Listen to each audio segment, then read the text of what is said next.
Welcome to the Ghost Story Guys. I'm Brennan Storr. I'm Ian Gibbs. And this is the show where we talk about spooks, specters, and all the other things watching us from the shadows beyond the campfire. Some conversations only make sense after the sun is set, and this is most definitely one. Thanks for tuning in. It's Sunday, June 4th. This is episode 10, and we're coming to you from that tiny mountain cabin you dream about but can never quite reach. How you doing, Ian? I'm doing pretty well, Brennan. How about you? Well, now that I'm back upright, I'm feeling pretty good. I had my every 3 years flu bug kick me in the ass. And it was an ugly scene for a little while there, but I'm glad you're no longer, producing horrible substances out of your body. That's a good thing. Oh no, I still do that. Oh, I'm just not having to spend most of my days on the couch. That's good. It's the energy thing, isn't it? Though. It's brutal. Yeah, brutal.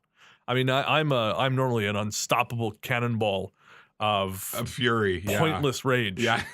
And lately, I've been a sad couch-stricken man catching up on old episodes of TV. Now, do you think that is a direct result of your trip, or? I don't know. I mean, I started feeling ill in Valemount. Right. And now I don't know if it was that, but I fought the bastard off if it was for the better part of a week. Because I got back Wednesday.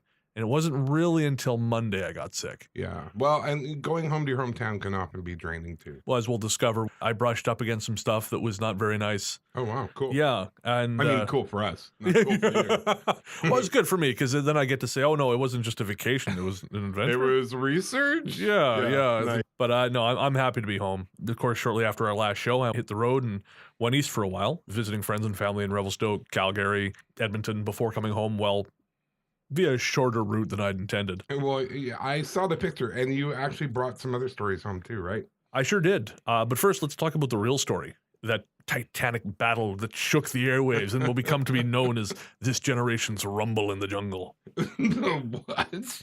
You mean when I was on a different radio show, then you were at the same time, and how it's the Foreman Alley fight? Is that what you're saying? Because, people listen to the radio, things go on the radio at the same time all the time. There are multiple radio stations just in Victoria broadcasting now. I know that. But we're telling the story, so why not craft a legend out of it, right? Would you rather be just another schmuck on the radio, or do you want to be the golden-voiced colossus who f***ed the universe till its husband came home? Oh, my God, I think all that smoke inhalation went to your brain. Hey, spoilers. And if anything, it was a steady diet of chicken wings, hamburgers, and beer. Yeah, that wouldn't surprise me either. Anyways, how was your time on the real radio, Dr. Killjoy, MD? You know what? It wasn't as bad as I thought it would be. I was kind of stressed about it. The host was awesome. She was really, really nice. It went from 9:30 until 1 o'clock in the morning. And I will reveal to you a secret truth that I will not tell anywhere else. Ooh. Around midnight, when the callers started coming in, I was lying on my bed. And I may have drifted off for just seconds. You fell asleep on live radio. Yeah, but they weren't talking to me. They were talking to her. Can't believe you did that. Because all I could do with the callers was sort of interject with oh, that's upsetting. How does that make you feel? Like a cheap therapist. So when I actually realized my eyes had closed, I awoke with a start and realized that, okay, no, I know where we are in the story, so I can't have been asleep that long. Oh. And interjected with oh, wow. And so no one knew. Yeah, aside from the thousands of people across the North America who are hearing this soft. Yeah, no, exactly. No, not there, not there. I don't think anyone knew. And afterwards, the host was really nice and talked to me about great radio, and she'd love to meet back. Yeah, well, you did have a very handsome call-in. Yeah, thanks for that. Well, I mean, the previous caller, I genuinely felt bad for him. He had told a very, very sad story, but it was a bit of a downer. So it was good that you called in and kind of, brought the show back to its center. Well, I was on the radio, of course, myself. I did from 10 to 12 on Revelstoke Jim's Canadian content. How did that go? It was a good time. Yeah, we just did 2 hours, but sort of a combination of music and talk. Only 2 hours. I know we're not the Iron Men that you are. There you go. But afterwards, I was sitting in the parking lot of the Shell because I remembered, oh yeah, Ian's on the radio. Right. I thought I should call. Should I call in? I should call in. And did they put you on right away? Like, did you have to tell who you were, or? No, I didn't have to tell anyone who I was. Wow. So they will let anyone on that show. They will literally let anyone on that show. Basically, you just dial in, and then you hear the radio show. Right. And I didn't say anything because I thought, oh God, what if I'm live? Right. And I crack a fart or something. And then finally, I think she said, new caller line, you're on the air. But it was kind of garbled, so I couldn't fully understand it. But there's just silence, and I went, hello? I really made an impression. Yes. Is what I'm saying. You entered the room with a bang. Like a schmuck. Like you normally do. Yeah, exactly. So as we mentioned earlier, on this episode, we're going to be talking about some stories Brennan discovered while on the road, and I'm going to share a few along the way. Yes, sir. So get comfortable and keep listening, because we'll be right back. And we'll find you if you stop. Oh, God, we'll find you.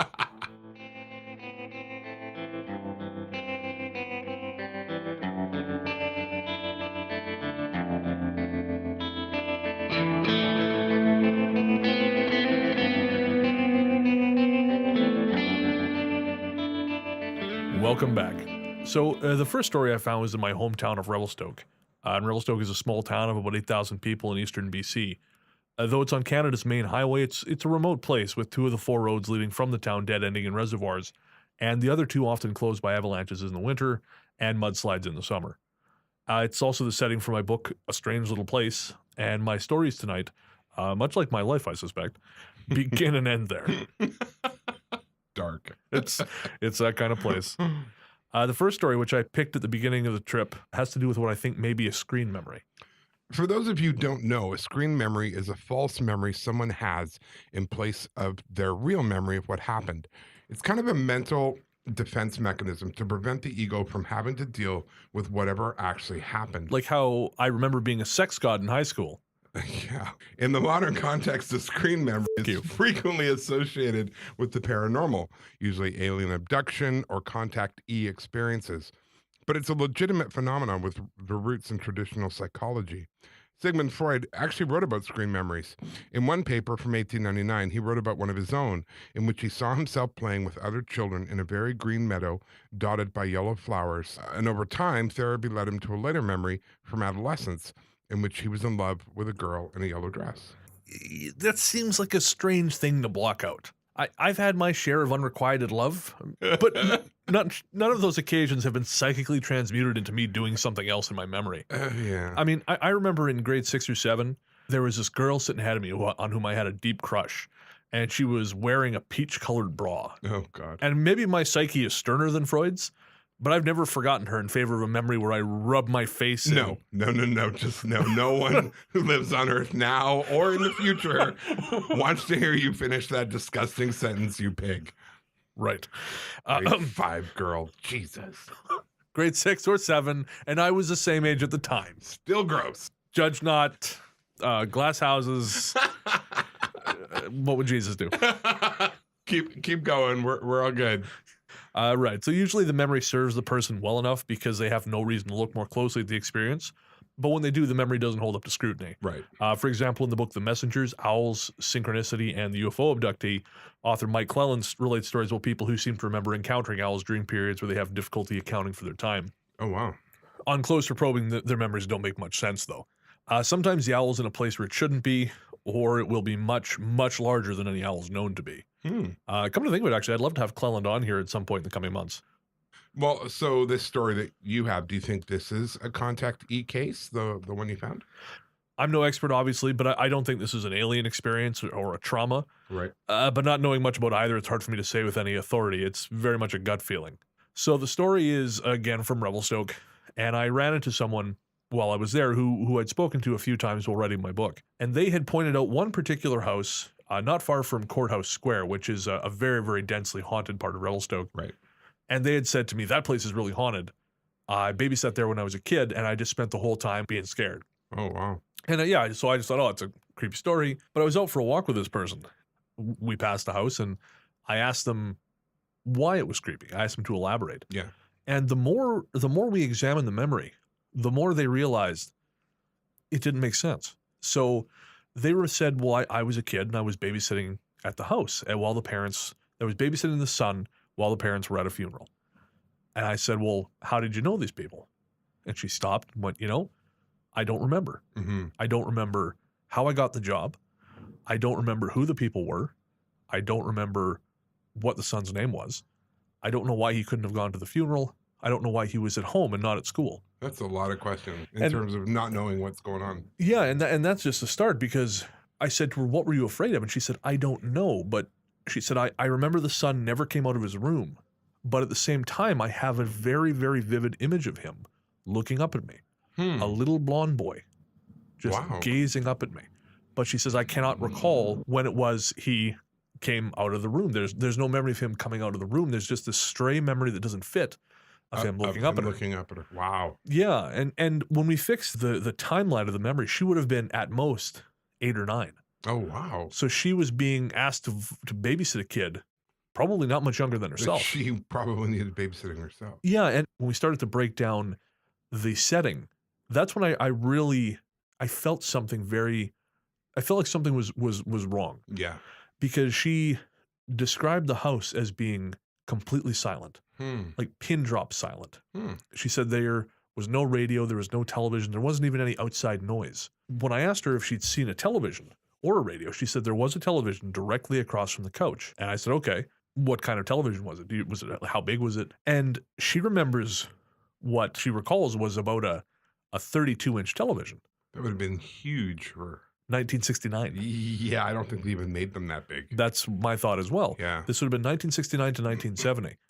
So again, you've got this sort of anachronistic hardware. Yeah. And the most telling part of it came when she described the weather. Outside, it was a beautiful sunny day. Right. It was bright and sunny, but Yeah. she remembers inside, it looked like it was overcast. So inside felt like a rainy day. Outside was bright and sunny. So a lot of disconnects. A lot of disconnects, a lot of Yeah. things that don't combine. This can just be perception. You can chalk this up to us, imagining this. But as we stood on this corner staring at this house, what had been a really bright, clear spring night suddenly got very hard and dark. The quality of darkness changed, and everything just seemed heavier. Yikes. Like we were one step above where we had started. Right. Yeah. Like we just climbed up a little bit in terms of perception. Sounds like it's time to go. And it was time to go. So we went back to where we started, and that was the end of it. And now, of course, I mean, it could be anything. It could just be that her memory's not great. But this woman, I've known her a while. Her memory's pretty solid. So I don't really know what to make of it. Do you have any thoughts? Yeah, no, I don't know that I've even heard of that before. So this place is haunted, and yet had she experienced anything like a haunting there? Or? No, there was just this sense of unease and discomfort Yeah. and fright Wow. that didn't seem to come from anywhere in particular. It seemed to just emanate from the place. And I told the story to someone else, and they suggested that maybe this person was dreaming, that this was just a dream, but never in the entire time I've known this person have they ever said, "Oh, remember that time?" and then gone, "Oh, wait, no, that was a dream." Yeah. I don't know anyone who does that. No, most people don't. But so I don't know what it was. I mean, it did remind me of dreams I had when I was a kid. And, I have had dreams where the inside it's like it's overcast and outside is bright. I've never had that. That's interesting that you Really? have that. Yeah. Interestingly, the experience I've talked about before on the elevator in Revelstoke, Yeah. it was very much like that. Hmm. Inside was kind of overcast and disused, Right. but there was light outside. Wow. Yeah, so I don't know what happened there, if anything, but it certainly is some food for thought, and I'm hoping to maybe explore that memory with a person when I go back later this month. That's cool. Yeah. And then you had another story? Yeah, the next story I picked up while visiting family in Edmonton, Alberta. For those of our listeners who don't know where or what an Edmonton is, it's the capital city of the province of Alberta with a population of 1.3 million. Ooh. The city is set amidst the plains, and as such, the neighborhoods have spread out in an attempt to take over the surrounding space. But instead, they look exposed, like delicate things accidentally left in the path of giants. It's known as the Gateway of the North, probably because it's cheaper than Calgary was considered too direct. Well, because I was raised in Calgary, I remember reading that. It said, "Welcome to Edmonton, Gateway to the North." And I suggested that on Calgary, we put "Welcome to Calgary, Gateway to everywhere you'd actually want to go." But apparently that wasn't in the budget or something. But yeah, I mean, there's a lot of differences between Edmonton and Calgary. Edmonton is flat, barren, gray, big muddy river running through it. That's pretty much it. And Calgary has, mountains, a nice river, zoo, the Stampede, No. Friendly people, Oh, Chinooks. if a schnook took the place away, and as long as it left the people behind, I wouldn't feel we lost anything of substance. Oh, The only thing Calgary has going for it is lots of parking. Uh, well, I mean, And not downtown. Downtown was hell. yeah, no doubt. I remember, yeah, you know what? 2 summers ago, I went to the museum, and it cost me more to park my damn car than it did to go to the museum. Pissed me off. I believe it. I went to downtown. I took a break from the bachelor party festivities because I'd had about as much gross stripper action as a man can handle. Wow, that's a lot. Considering Coming from me, that's yeah. a lot. Yeah, I know. But I just thought, you know what? I'm going to take a break. And I thought maybe I'll go downtown. Yeah. Mistake. Really? Oh, no. After I paid a hojillion dollars to park my car about 1,600 miles away from where I wanted to be, it was just hot as hell. There's no very little tree cover. And I found myself thinking, what am I doing? Why am I? This place sucks. Well, I mean, that's why they have the C train that goes everywhere. They really want to encourage people to use that. You know, didn't even occur to me. Really? Didn't even occur to me. Oh, I wow. completely forgot about the train. Yeah, like you park at the mall and then hop on the train. You're downtown. That would have been so much better. You know, my motel wasn't far from the mall either. Oh, funny. Oh well. Oh well. I'm never learn. going back because that place sucks. Oh, ouch. No, All right. I liked Edmonton though. I would live in Edmonton. Gross. No, it's so much. It's so much No, nicer. It's full of like refinery workers with no jobs who are licking bottoms of bottles to get a last thrill from the alcohol taste. It means you don't have to wash out your cans.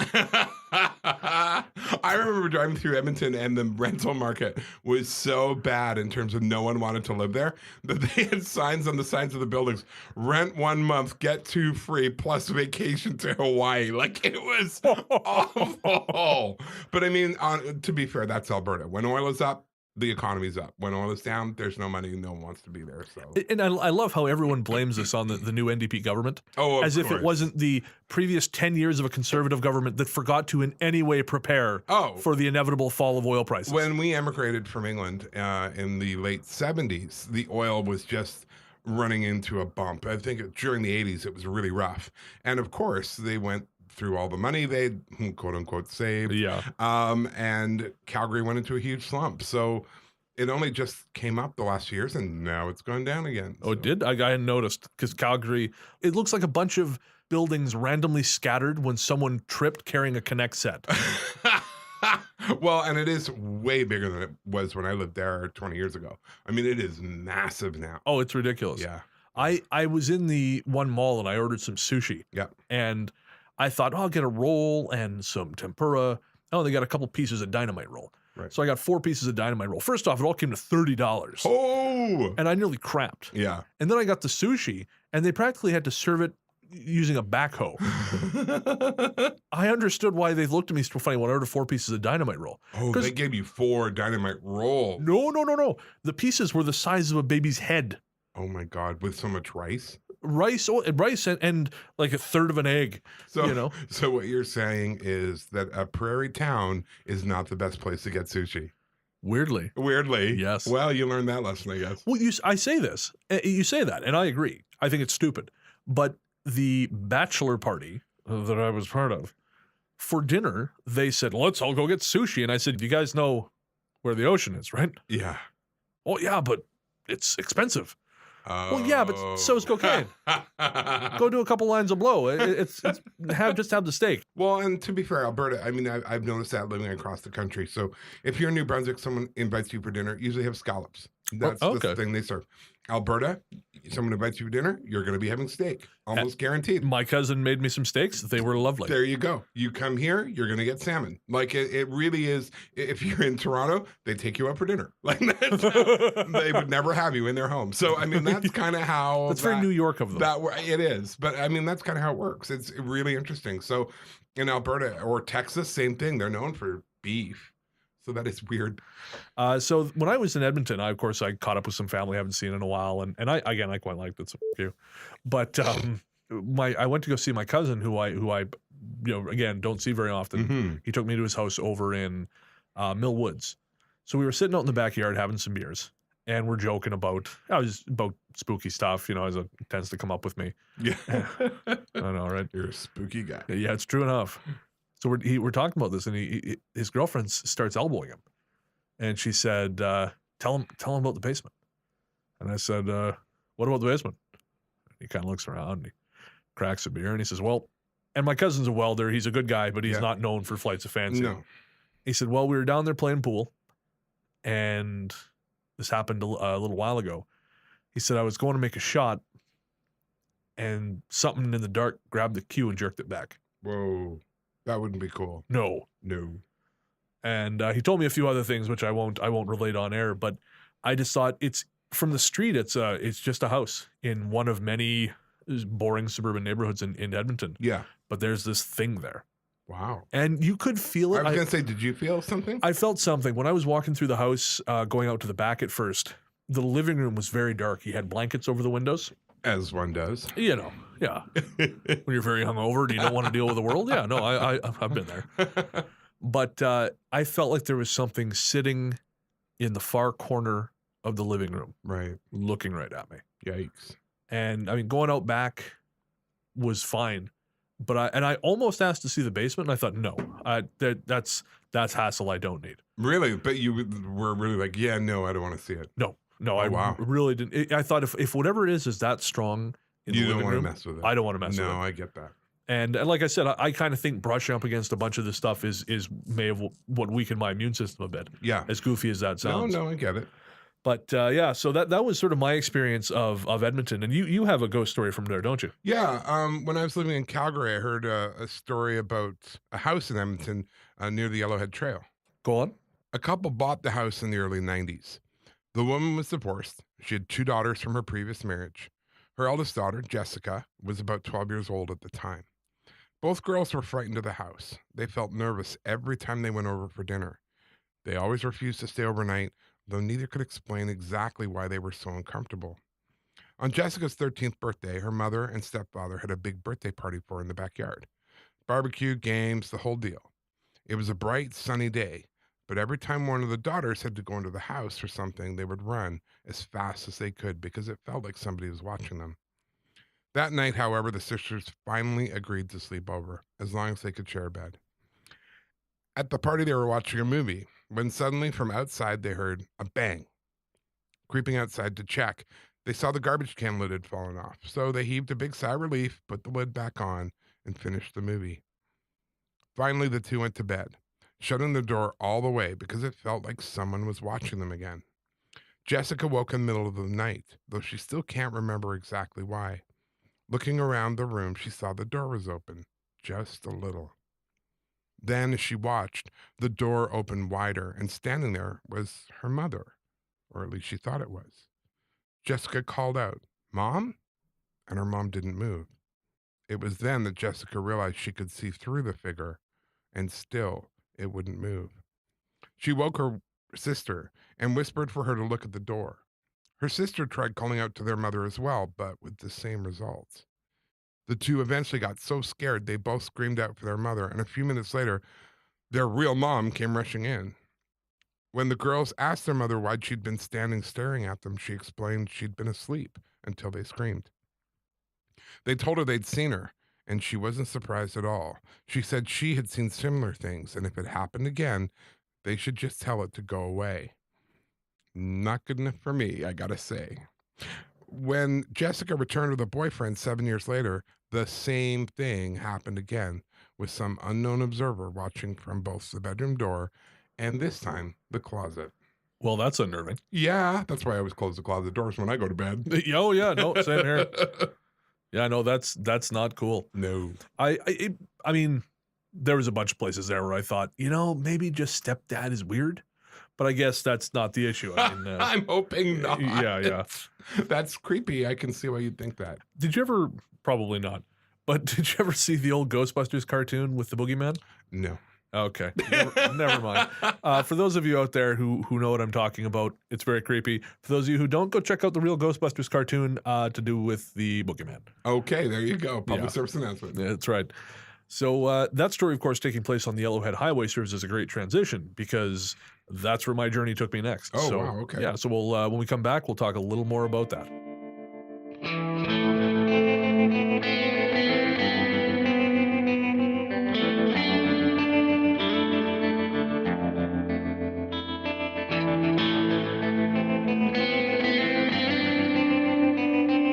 Welcome back back. Brennan has been taking us through the stories collected on his most recent road trip across British Columbia and Alberta. When we last left off, he was setting out west on the Yellowhead Highway. I was indeed. I feel like I should make car noises. Brum, brum. Actually, I have a Toyota. It's pretty quiet. It's pretty boring. Hey, take that shit back. I like my car. Well, it's silver, which is just about the most boring color you can get, but I bet it's dependable, goddammit. It's dependable, and I've never had a speeding ticket. There you go. I once passed a cop in Oregon while speeding, and he went, no, he's in a silver car. Yeah, it's an old man. He has important baby boomer business to be attended to. That's right. He has the environment to denude. Anyway. Yes. The Yellowhead Highway is an almost 1,800-mile-long beast that stretches from Winnipeg, Manitoba to Masset on the BC islands of Haida Gwaii. And I'd been to Jasper before, which is on the Yellowhead, a couple hours west of Edmonton for a booze-fueled lost weekend about 15 years ago. Lost hours. Oh, man. I drove through Jasper on this trip. I remember nothing. Nothing. Wow. I was so drunk. That's not good. All I remember is my friend Aaron driving with a burger in one hand, his hand on the wheel, and the container of fries kind of dangling in his mouth. Classy. So when he wanted fries, he would tip his head back. Oh my God. And slide some fries into his mouth. That sounds terrible. Yeah, I'm sure we skirted death a few times. Oh yeah, well you do when you're that age. Yeah, that age. Yeah. Yeah. Not anymore. No. For most of the trip, it was a lovely drive, snowy peaks, green grass, wide open road. But just past the Alberta border, south of Mount Caledonia, I noticed the horizon had taken on a strange color, like smoke and old blood. Uh-oh. Yeah. I finally rounded through Red Pass, and I could see what it was, and it was enormous plumes of smoke rising from behind what I think was Mount Chamberlain. That's not good. No. So I kept going, and eventually came to what looked like, the road was about to go through a valley. Right. But the valley was full of smoke. Ooh. Now, prior to this, I had been driving along the highway, and I could see fire up in the tree line. So I thought, oh, that's a great picture opportunity, because I'm stupid. Like most people, I'm so far removed from the possibility. Yeah, this has no implication on my life whatsoever. No. Let me just take a selfie. I'm not going to be silver car barbecue anytime soon. No. Nothing bad ever happened in a Toyota. Oh, except for all those people on that brake thing. But other than that. It was a learning experience. Yeah. Not for them. Well, they learned not to buy a Toyota, didn't they?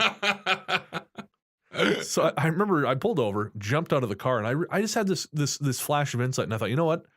That fire's getting pretty close to the road. Mm-hmm. I probably should keep moving. So wow. Yeah. That's amazing. I know, right? Deductive reasoning. I'm a genius. You are. Watson. So I snapped a couple pictures really quick, jumped back in the car, kept going. And then I hit this one part of the road where, again, I could see a valley ahead, but it was all full of smoke. Also not a good sign. Not a good sign. And I genuinely didn't know what to do, because at this point I was probably an hour or two out of Jasper. So the only way to go was forward or back. Right. So I pulled into a rest area just off the side of the road, and there was a few other people. They were making the same judgment call. They were trying to figure out, can we go through that? Can we? And finally, we all kind of, without talking to each other, we just sort of convoyed up. And we booked it. So it was sort of like, oh, well, there's no one in authority telling us not to, so it must be okay. Yeah. Now, I'd like to think of it more as, we're hard-ass. Pioneer stock type. Yeah. And how bad can it be? Just hold your breath. Yeah, you would have done well on the Oregon Trail. I thought so. Yeah. You have died of dysentery. You ate your eldest child. That was never on there, but I always thought it should be. Wow. Well, the Donners, it happened. I'm sure the creators of Oregon Show were eager to create painstaking historical accuracy, including the fate of the Donner Party. Well, just saying. Anyway, please go on. Your world is a strange one. So you're all cruising through the smoke, and we blow through the smoke and blow through the smoke. That sounds like an awesome album. That's right. It will be. It will be when you finally get around to writing a second one. Blow through the smoke. You don't want to know what the cover up looks like. Gross. Anyway. So we drive through, and the fire is probably, it's just up the tree line. It's maybe about 20, 30, maybe about 30, 40 feet away. Holy. And blowing across the road are chunks of blackened wood, embers. See, rubber tires, embers, not a good combination. I mean, it was a very short valley. We came up, thankfully. We came out the other side, and there's nothing paranormal about this. It was just scary as Yeah, hell. it would be. I had planned on turning right to go up to McBride and then Prince George. Yeah. Because Anthony, actually, one of our listeners, he was telling me that there's a park near Prince George which has a very, very unique spiritual feel to it. Oh, cool. So I really wanted to check that out, but I thought, no, I'm going home. Good call. So I hung left. Good call. I ended up in the town of Valemont. Okay. Got a motel, went Yep. to the nearby bar, started getting some wings and some burger action happening, a couple beers. And then I noticed outside the storm was picking up. The wind was howling and the rain was just pounding down, and there was lightning and there was thunder. Wow. And then the power went out. Oh, perfect. So the waitress, whose ringtone was the opening riff to Back in Black, starts frantically trying to contact her kids who live up near Tejon, where the wildfire is currently raging, Oh, perfect. to see whether or not they're okay. Yeah. And then we're trying to sort out how we can pay when there's no power and I don't have cash. Then she gets a phone call from someone else who tells her, you got to get home. You got to pack up the house. Oh my God. You got to be ready. Wow. Yeah. So it was an adventure. So I went back to my room. My hotel room had one window at the front, Yeah. and so it got progressively darker to the back. Thankfully, I keep a bunch of lights in my car. Don't ask why. Yeah. Well, you need enough to hit all the points on the pentagram, so I can understand. You understand. Yeah, Yeah. yeah. Started to get comfortable in the bed, but I had this just inclination. I thought, I think we're going to get evacuated. Really? And we didn't. Okay. We didn't. But I loaded up the car, put all my stuff in the car except for what I was wearing, Yeah. a couple other things. Slept in your clothes. Slept in my clothes. I would. Yeah. I would. Well, probably in the kind of places you stay, I'd fall asleep in my clothes anyway. It's a very nice motel, actually. I had a series of very nice motels. Excellent. Actually, the motel I stayed at in Edmonton, my cousin said, "Oh, you staying at those dumps on Calgary Trail?" Like, yeah, it's nice. $75 a night. This is the nicest place I stayed in. That's pretty. It was literally the size of this room. Yeah. But who cares? It's Yeah. no, you're $75. sleeping in it. Yeah, Whatever. it's just me. Yeah. And, the hookers. Oh, Jesus. My wife doesn't listen to this show. Yeah. I'm so pleased. Poor woman. I'm just kidding. The room was much bigger. The power eventually came on just past midnight. I was asleep, but I woke up very, very quickly because everything had been on when I'd left. Oh. So all of a sudden, just blarp, Yeah. Yeah. and the next morning about 7, I just booked it. Yeah. And I eventually ended up back in Revelstoke, where on the way home, which is where this final story comes from. So now we've talked a few times on previous episodes about missing 411 and things like this. Yeah. And of course, I'm fascinated by it. Particularly the fourth book really spoke to me. The book is called A Sobering Coincidence. It details the drowning deaths of young men across North America and Europe. Right. And the basic MO is these young men are seen out drinking at a pub. They wander away from their friends. Yeah. Then they're not seen again until their bodies turn up in the river or the lake or whatever, days, if not weeks or months later. Wow. That is weird. It is weird. And the law enforcement typically writes these off as accidental drownings because Sure. booze plus water equals Yeah. bye-bye. Yeah. But the author of Missing 411, he believes these are not, just as with the other as with the other disappearances in his other books, he believes these are not what the authorities believe they are. Right. And in that book, he references another book called Case Studies in Drowning Forensics by Kevin Gannon and D. Lee Gilbertson. So I eventually got a copy of that book, and they have a very, very in-depth study of 13 of these cases. Their conclusion is that it is not a serial killer. They believe there is a network of domestic terrorists, 8 to 10 people per cell, operating within North America and Western Europe, which is, for some reason, they do not understand. I was going to say, to what end? They don't know. Oh, wow. But they believe they are abducting, in some cases torturing, and then drowning these men on land and eventually dumping their bodies in the water. Wow. Yeah. And so, again, I'm endlessly fascinated by this. And while in Revelstoke, I was talking to a fellow, and we were talking about drownings and drinking and all this stuff. Now, I hadn't started reading case studies yet. I was just talking about mysterious drownings. Yeah. And he said, I almost had my own mysterious drowning. And he kind of kept going. And we were drinking at the time. Yeah. So I asked him to elaborate. And he said, one time, he said, I think I was depressed after the bar. He said, I think I walked to the river I jumped off the train bridge, and then I woke up in the water. Now, the train bridge in Revelstoke is about 60 feet above the water. Holy cats. You don't do that by mistake. No. The other thing is the river. This is the Columbia River. Right. Now, the Columbia River around Revelstoke is extraordinarily large, Yeah. powerful, and full of eddies. Right. We are taught from childhood to stay away from that river. Of course. Every single one of us. In the Wendigo episode, Mhm. we talked about Inuit children being told to keep away from the ice. Right. Well, for us, the river was our boogeyman. Yeah. So he somehow jumped in this water and then just swam out Wow. from a height of about 60 feet. What? So I asked him, and this was another occasion where the memory started to fall apart when we started picking at it. Right. Because in his mind, he had done this after a night of drinking, probably bummed out. He was up there anyways. But then we started picking at the memory, and he remembers, oh, no, I came back sopping wet. And my friend said, where have you been? What are you doing? Why are you wet? And then he changed clothes and they went to the bar. Oh, whoa. So this happened early enough in the night that they could still go to the bar. Wow. And the apartment where he was partying was downtown. The train bridge is, I believe it's about a 2-kilometer walk. Oh, wow. He doesn't remember seeing anyone or any cars the entire time. He has very fractured memory of it. Yeah. But he doesn't remember seeing anyone on the way there or on the way back. He has memory maybe of climbing up on the train bridge, but he doesn't remember jumping off it. He just remembers being on the train bridge. And then he remembers waking up as he's pulling himself up out of the water. That's really weird. It's extremely weird. Yeah.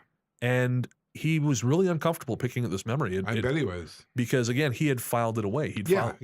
Filed it away as I got this drunk. Happened to me. Got drunk, climbed the bridge, jumped off, and I survived. Yeah. And so that's where we left it. But it raises a lot of questions. Absolutely. Because he just walked right out of the bar or right out of the apartment. Wow. He doesn't remember why. He doesn't remember why he walked to the train bridge. He doesn't remember walking back. And the thing is, I figured out it would be minimum an hour just to walk there and back. Right.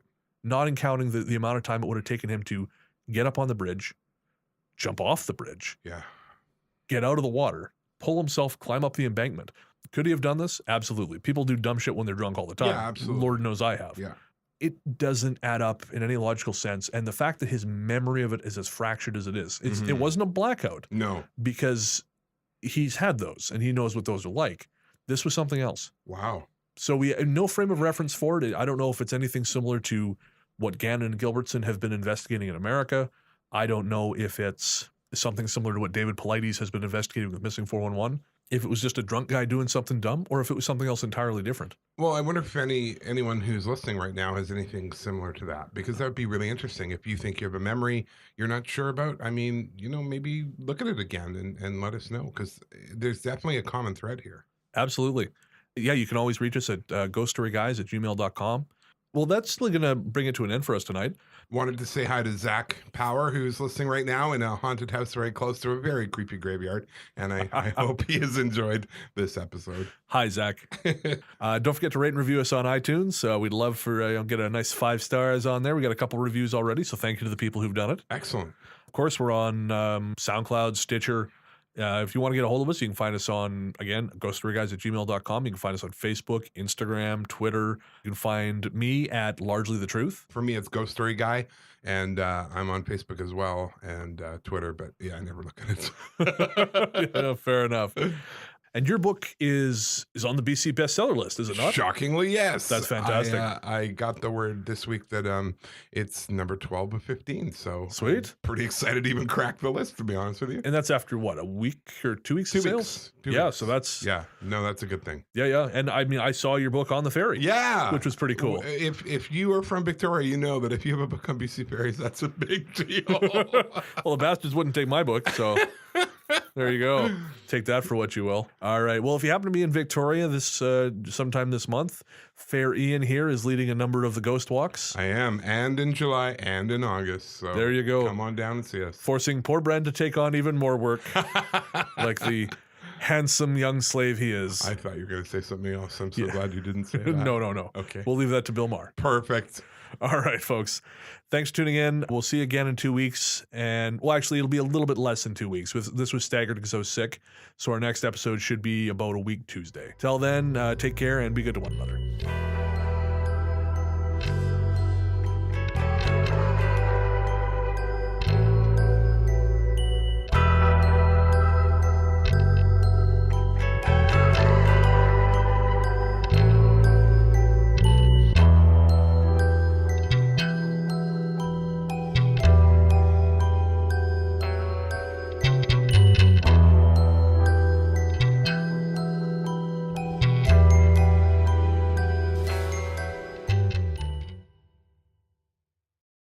All right.